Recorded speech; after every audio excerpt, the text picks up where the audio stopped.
Tapi memang pada saat kami masuk itu memang keadaannya kita udah feelnya kok nggak enak banget nih rumah. Sampai situ kami dalam kamarnya, padahal ini keadaan siang nih ya. Kami lagi tiduran di tempat tidurnya, tapi dari atas itu kedengaran orang berlari. Siang ke malam itu bunyi terus, nggak berhenti, nggak ada. Tapi teman saya bilang gini, jangan ditegur. Kita pikir berteriak lah, siapa? Saya pikir teman saya tuh yang biasa nginap juga di tempat.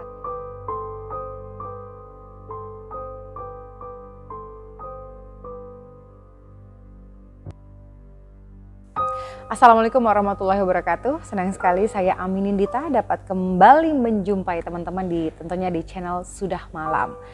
Seperti biasanya di Sudah Malam ini kita akan berbincang-bincang dengan narasumber yang akan berbagi pengalaman mistis ataupun kita juga akan membahas mitos budaya tradisi yang menjadi kepercayaan masyarakat luas.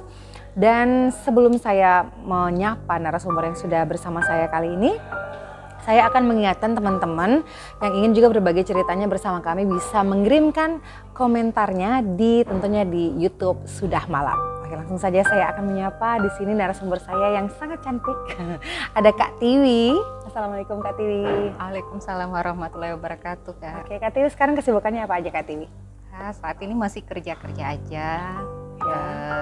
Rumah itu aja sih kegiatannya sekarang. Oke, Kak Tiwi ini akan berbagi pengalaman mistisnya Kak ya, tapi mungkin apakah ini terjadi di saat bertugas atau mungkin di luar kerjaan gitu? Di luar kerjaan sih waktu itu. Ini kejadiannya sekitar tahun berapa Kak? Sekitaran 2013-an. 2013, oke baik, menarik. Bagaimana kalau kita langsung saja mendengarkan cerita dari Kak Tiwi? Silahkan Kak Tiwi. Baik, oke. Waktu itu sih ceritanya waktu masih umur muda lah, kami teman-teman grup geng gitu ya, kita habis biasa malam mingguan, terus kita tunjuk satu rumah teman kami nih yang di area kota.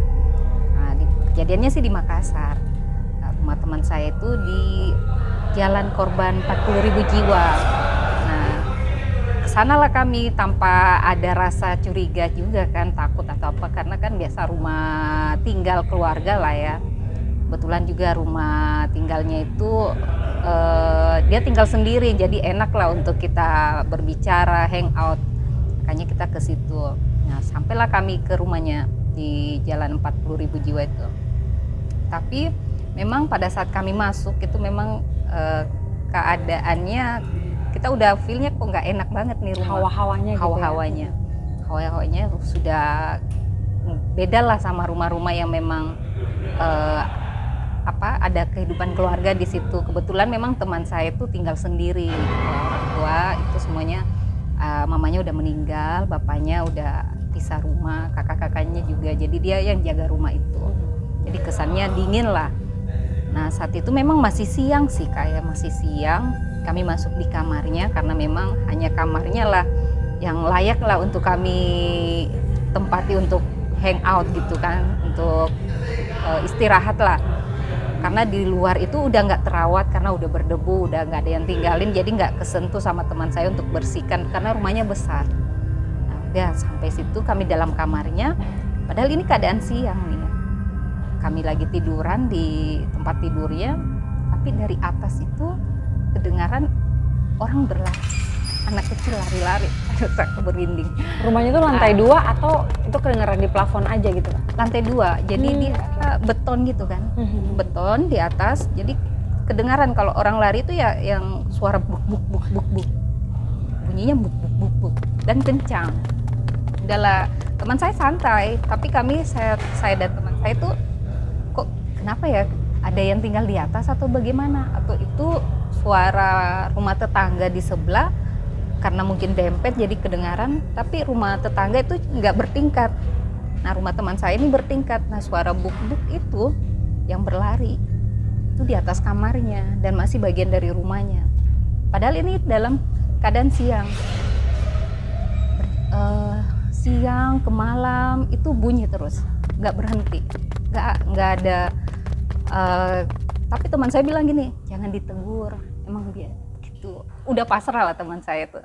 Tapi kami ini udah ketakutan, kok bunyi terus nggak mau berhenti. Terus dalam sehari mencekam lah kami tuh, semalaman mencekam, tidurnya dempetan karena saya orang baru, teman saya santai aja, dia keluar ambil air minum. Yang punya rumah punya rumah udah kebiasaan kali ya. Saya dan teman saya mau ke kamar mandi pun harus berdua, nggak boleh tutup pintu karena udah kedengarannya mistis lah. Nah, terus akhirnya satu malam itu kami lewatin, udah selesai pagi, penasaran, kita mau ke atas nih. Udah deh kita lihat apa memang di atas.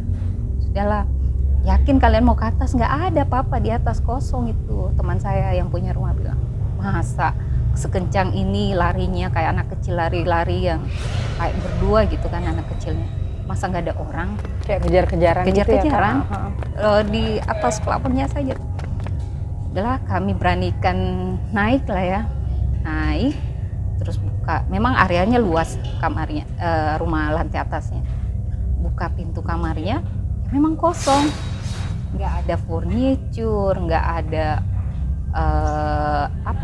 barang-barang, memang kamar kosong. Tapi ada beberapa kamar di lantai 2 ada beberapa kamar, tapi yang kamar teman saya kami tempati istirahat itu, langsung kami lihat ke atasnya itu nggak ada sama sekali apa-apa. Sudahlah kami anggap, oh ya nggak ada ya, jadi apa yang bunyi itu. Teman saya bilang, udahlah memang sering tuh. Udah kami turun, ternyata kami harus nginap 2 hari di rumahnya. Malam kembali, sore, mulai siang, sore, malam, gitu lagi, berlari lagi, nggak berhenti. Akhirnya sampai di satu titik pulang. Itu aja nggak? Di satu titik itu aja, nggak pindah-pindah dan nggak berhenti. Nah mungkin ya karena waktu itu kami bilang jalanan 40.000 jiwa itu kan terkenal tuh, areanya memang area korban pembunuhan lah, dan rumahnya juga sudah rumah tua, jadinya mungkin ya kesan tinggal sendiri pula ya. Tinggal sendiri pula. Tapi teman saya udah kuat banget sih hadapin, tiap hari harus dengar itu dan sendiri. Rock and roll juga sih dia. Jadi dia bisa nenangin teman-teman yang pada nginap di situ ya, karena mungkin udah kebiasaan. Tapi temennya ini itu sebenarnya dia tahu nggak apa yang lari-lari di atas itu? Kalau dibilang dia tahu pasti itu makhluk gaib, tapi dia nggak bisa ngapa-ngapain lagi, udah pasrah. Di malam keduanya itu ada kejadian apa lagi Kak?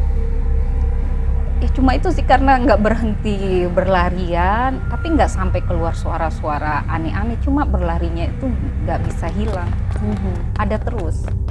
Berarti bisa dikatakan kalau Kak Tili sendiri ini sebenarnya lebih sensitif dengan hal begitu atau biasa aja Kak? Enggak, aku tuh orang yang jarang ketemu yang begituan, dan kadang sih nggak percaya, tapi waktu saya ke rumahnya dia dan langsung alami, langsung sedikit percaya. Tapi sampai sejauh ini pun udahlah pasti hal yang begituan pasti ada kan. Jadinya berdamailah. Setelah itu ada kejadian lagi enggak? Sebenarnya ada dari lain. Tapi yang cukup horor sih itu, karena kami sampai harus periksa dan membuktikan itu nggak ada apa-apa. Iya, jangan sampai tuh cuma ada radio mungkin, atau ada temennya. Tapi yang kan getarannya kerasa kalau memang itu beneran orang lari ya? Iya, Bukan hanya suara gitu? bukan hanya suara orang berlari, tapi nggak ada suara anak kecil yang kayak biasa kan kalau anak-anak lari ada suara. Ini lari aja, buk, buk, buk, buk. Sepanjang malam. Jadi 2 malam dilewatin itu terus kejadian seperti itu. Nah temannya ini akhirnya nggak ada penjelasan bahwa itu apa, atau pernah ada kejadian apa di situ? Nggak ada, karena teman saya itu kan cukup cuek ya, cukup cuek orangnya, mungkin udah ya itu tadi saya bilang berdamai dengan rumahnya, karena nggak ada tempat lagi mungkin ya untuk tinggal, ya udah dia apa ya, dia terbiasakan dirinya, akhirnya tidak ada ketakutan. Dia bisa dalam seharian, dalam rumahnya sendirian. Oh, berarti udah seperti yang Kak Tiwi bilang, dia udah berdamai dengan kondisi yang ada di situ Iya. ya. Nah setelah itu Kak, yang terjadi di daerah selanjutnya itu tahun berapa tuh pengalaman Kak Tiwi? Itu sih tahun 2018 ya, sebelum COVID ya. Tapi mungkin bisa jadi Kak Tiwi juga sebenarnya sensitif dengan hal begitu, karena kan gak semua orang bisa mengalami atau mendengar yang seperti itu. Enggak sih, karena apa ya, yang itu tadi saya nggak percaya yang begituan. Tapi nggak percaya. Ditunjukin, Tapi belum lihat secara langsung wujudnya. Oke. Enggak sih, tapi yang seperti itu rasa ada. dan suara itu bisa Ada kerasa gitu atau ya. mungkin kayak di sini kita ada rasa, itu di sini nggak ada gitu. Nah, ini yang menarik nih. Aku pengen tahu Kak Tiwi itu profesinya di dunia perhotelan ini sejak tahun berapa Kak? Di 2006. 2006. Biasanya katanya kan ini kan udah panjang banget nih perjalanannya sebagai di dunia perhotelan seperti itu. Ada nggak pengalaman-pengalaman yang seperti itu juga, mungkin bukan di satu tempat, mungkin di hotel-hotel sebelumnya atau gimana Kak? Bukan di hotel juga sih, tapi masih dalam bagian pekerjaan juga. Ini di daerah lain juga sih. Ya kita seakan-akan dikerjain gitu ya sama makhluk kasat mata. Karena ini kita buktikan juga pakai CCTV. Nah, dari kejadian aslinya memang pintu kamarnya kami itu bukan kamar hotel ya, kamar karyawan, mes lah ya. Itu diketuk, kayak orang yang mau buka, sambil diginiin pintu kamarnya, gagangnya. Gagangnya itu kelihatan kalau goyang? Karena ada sekat, jadi kayak bunyinya seakan aja ada gitu ya? bunyi cek. Iya. Nah, kita pikir berteriak lah, siapa? Saya pikir teman saya tuh yang biasa nginap juga di tempat kami. Nelci Kak, nggak ada suara. Biasa Nelci langsung, iya ini saya. Nah, tapi nggak ada. Terus ya udahlah kita cuekin. Terus tiba-tiba kami tanya tetangga sebelah, lihat siapa yang tadi yang gini, yang pegang gagang pintunya kami. Nggak ada orang tuh tadi dari tadi. Masa sih? Jangan ini deh, jangan ngeprank lah ya, jangan bercanda lah. Nggak ada Bu, kita dari tadi di sini nongkrong, memang nggak ada sempat masuk tapi keluar lagi nggak ada orang. Dalam karena penasaran kita lihat cek CCTV di jam yang sama, detik yang sama, emang nggak ada orang. Tapi nggak kelihatan sampai gagang pintunya itu bergerak atau apa gitu? Nggak ada di situ, tapi suara yang itu kan langsung terasa itu kamar kami yang karena saya berdua sama teman saya juga waktu itu. Berarti sebenarnya kalau Kak Tiwi ini sensitifnya itu lebih ke kayak mendengar gitu ya, tapi kan temennya juga bisa merasa ya. Di tempat-tempat yang kalau mes-mes gitu kan mungkin biasa juga kadang sering kosong ya Kak ya? Iya, kelamaan kosong, baru ditempatin. Memang hari itu hari pertama kami tempatin. Setelah direnovasi, akhirnya ya mungkin lah ucapan selamat datang kali. Menyapa karena baru datang gitu ya Kak ya. Tapi itu di daerah mana Kak kejadiannya? Itu masih di Papua saya. Oh di Papua. Ada beberapa teman juga yang cerita kalau di beberapa hotel daerah yang dia datang itu memang sering ada kejadian seperti itu Kak. Iya. Emang benar ya, biasa di beberapa hotel ada kejadian seperti itu? Ada sih, tapi kadang kami bisa klarifikasi, kadang ada tamu yang jahil gitu kan. Atau ada ya sempat mungkin temannya tamu gitu mau kerjain temannya salah kamar, lupa yang mana kamarnya. Nah, kadang udah lari tuh.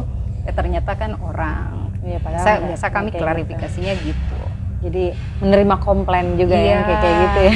Karena kalaupun memang ada, kami kan 24 jam tuh. Kalau hotel kan 24 jam, semua staff standby di sectionnya tuh di jam-jam malam, subuh. Apalagi security itu harus jalan keliling itu enggak.